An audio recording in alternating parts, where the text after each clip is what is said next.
खबर शामिल करते हैं जाफराबाद बलोचिस्तान से। अमानुल्लाह लाशरी की रिपोर्ट के मुताबिक एसएसपी जाफराबाद मोहम्मद जवाद तारिक ने मीडिया से बातचीत करते हुए बताया कि ये कार्रवाई जाफराबाद पुलिस ने खुफिया इत्तला पर की है।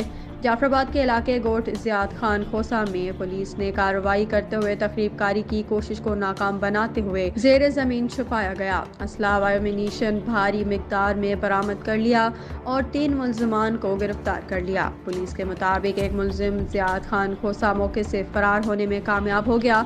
जदीद तरीन असला में 13,500 राउंड, 60 अदद वॉकी टोकी, 8 डेटोनेटर, 30 अदद बंडोलियर, 13 स्कोप, 4 लैंप, 8 कटबेट और दीगर शामिल हैं। एसएसपी के मुताबिक ये नेटो का असला लगता है।